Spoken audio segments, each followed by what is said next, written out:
Hello and welcome to installment 8 of how to create your own Power App. So you'll need to watch the previous 7 videos to get to the point we're currently at. Where we're currently at is we have clicked this button one time.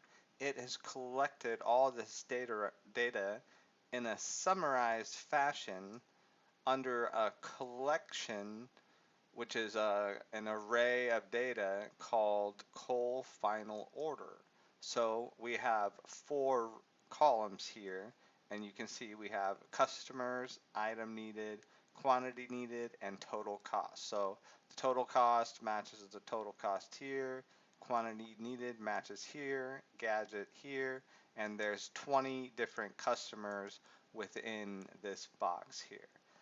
So what do we do now with this data? How can we display this? So what I like to do is insert another gallery. I just again go with a vertical gallery. It's gonna input the usual stuff and a language we mostly don't understand. So we're gonna shrink that down to size because we won't have as many rows. Remember, now we're after the summarized data.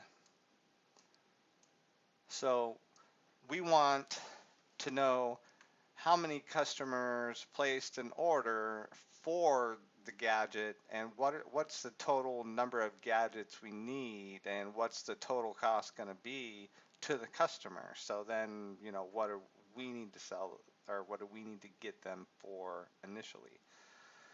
So let's link this up to the collection that we just created, col final order.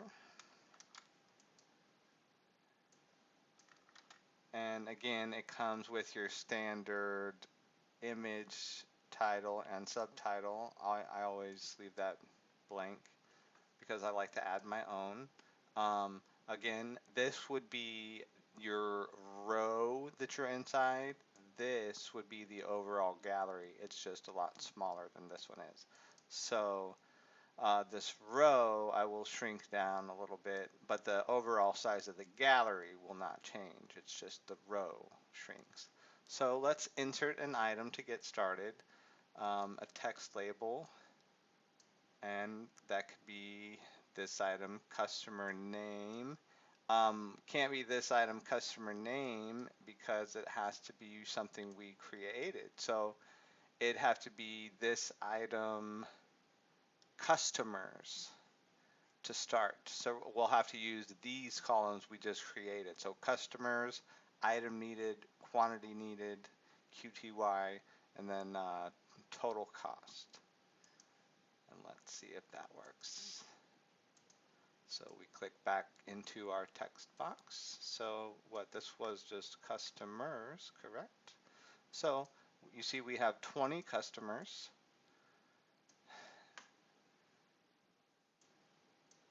All right, we will simply Control C to copy and Control V to paste that in line here.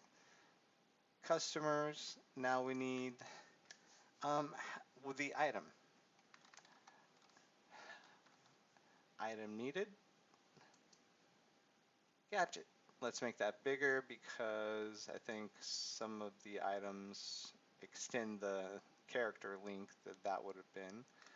Okay, so let's use this box for the Control C, Control V, copy and paste. Let's do, what do we need? Quantity ordered, right? QTY ordered, quantity needed. There you go. Your total quantity needed that is now down here, 962. So quantity needed, and then last but not least, we will need our total cost.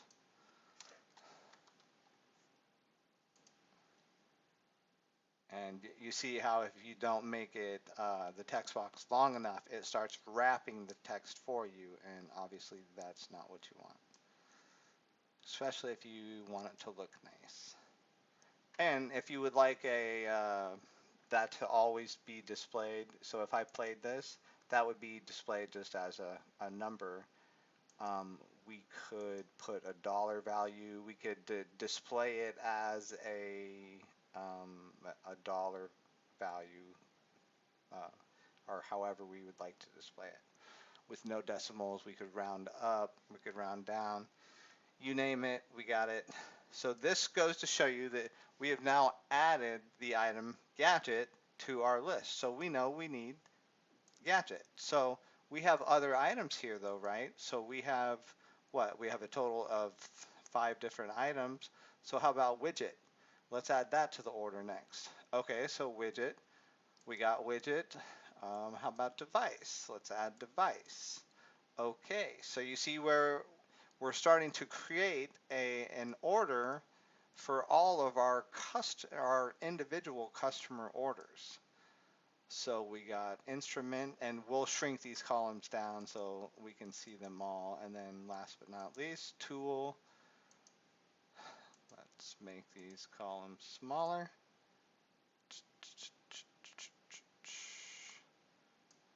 And make the overall gallery slightly larger to accommodate them all. Of course.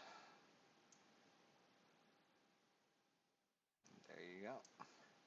And of course, we can get our column names and everything that we have similar to over here inside of here. But I wanted to show you how we can now use this information to say, hey, overnight we got 100 customer orders, and it looks like so and so, you're going to need to place an order for all of these items today, so we have to make sure we have them in stock. This is what it costs the customer. We add our, 1 point whatever percent markup fee, or whatever the fee is. That could be low number or high number. Um, that's up to you. But this goes to show you now what we can start doing with that final information. So stay tuned. In my next video, we'll make this look a little nicer. I'll show you how that every time we select it out of here, it will remove itself from the selection list, so we can't select it again. So right now, if I was to select it again, we would just keep adding tool to the order over and over and over and over and over.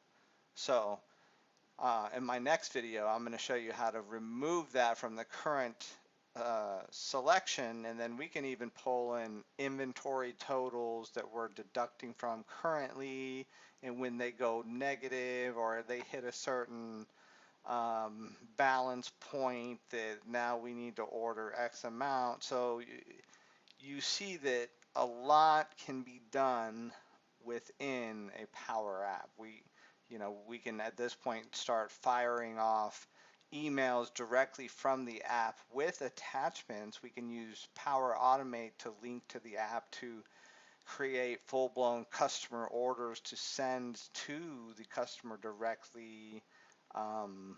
There's a lot of stuff we can do. So again, thank you for watching. I appreciate your time, and I will see you soon.